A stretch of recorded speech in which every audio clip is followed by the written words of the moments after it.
So Helldivers is coming to Xbox, and many people are speculating that there's going to be some ODST Helldivers crossover in the near future, and that was all but confirmed with a teaser last week where there was a Helldivers teaser that featured music from ODST. So I figured this week we could discuss some of the weapons that were prominent with the ODSTs, and weapons that I think might actually appear in Helldivers in the near future. So today let's talk about the primary weapon of the orbital drop shock troopers of the UNSC, the M7S Caseless submachine gun. I'm Colin, and this is Sci-Fi Deep Dive.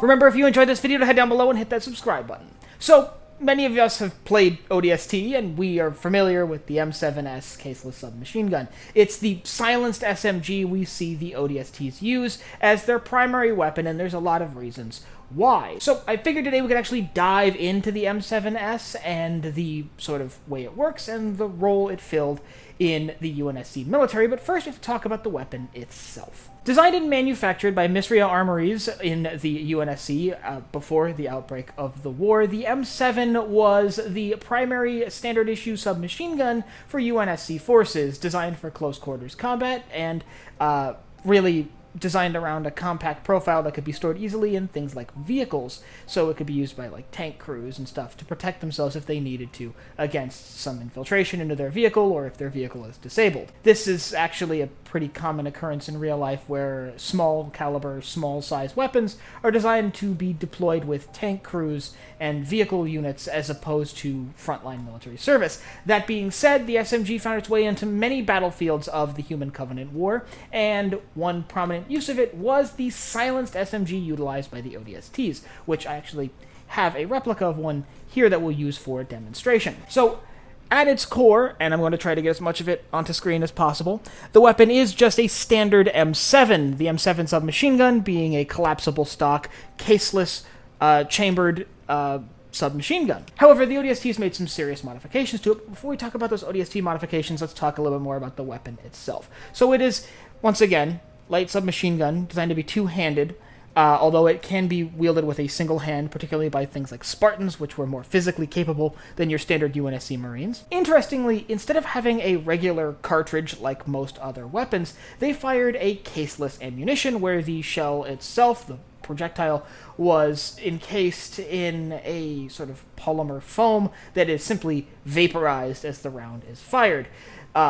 That is made possible because these rounds are really tiny. The M7 submachine gun fired, and bear with me here, the 5x23mm M443 caseless full metal jacket ammunition, a tiny bullet cased in, like I said, a polymer cork-like substance. Interestingly, the ammunition, which was stored in stick mags like this, would be loaded into the side of the weapon, as opposed to the bottom, like many other rifles used by the UNSC. But that's all standard features of the M7 itself, the standard submachine gun, and maybe we'll talk about the submachine gun itself on its own at a later date, but I want to talk about the ODST modifications in particular because they did modify this weapon quite a bit.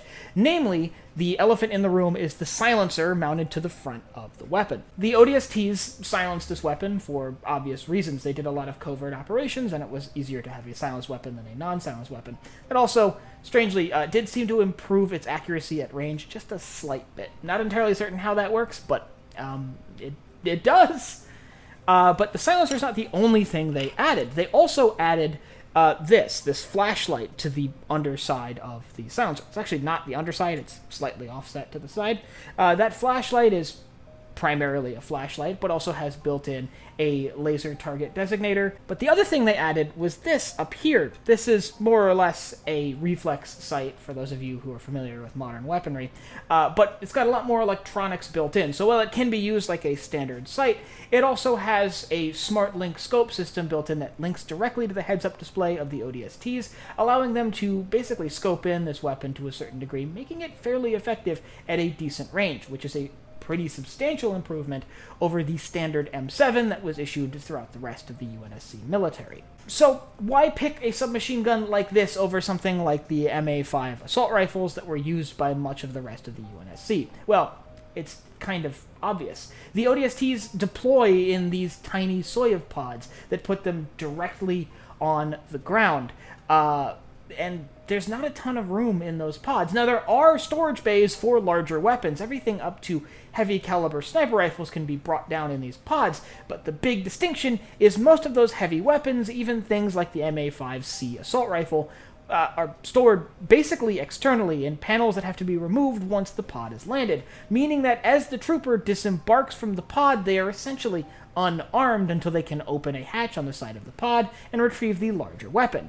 But the submachine gun can be stored in bays within the pod where the trooper sits, so the trooper can actually exit the pod fully armed and ready for combat if they're wielding a smaller weapon like this. That, combined with its silenced nature, made it an obvious pick for most ODST operations. That being said, ODSTs didn't always use the M7S as their primary weapon. There's a lot of other weapons that were deployed with ODSTs throughout their history, and we see during the events of Halo 3 ODST, for example, they used basically every weapon the UNSC had at their disposal.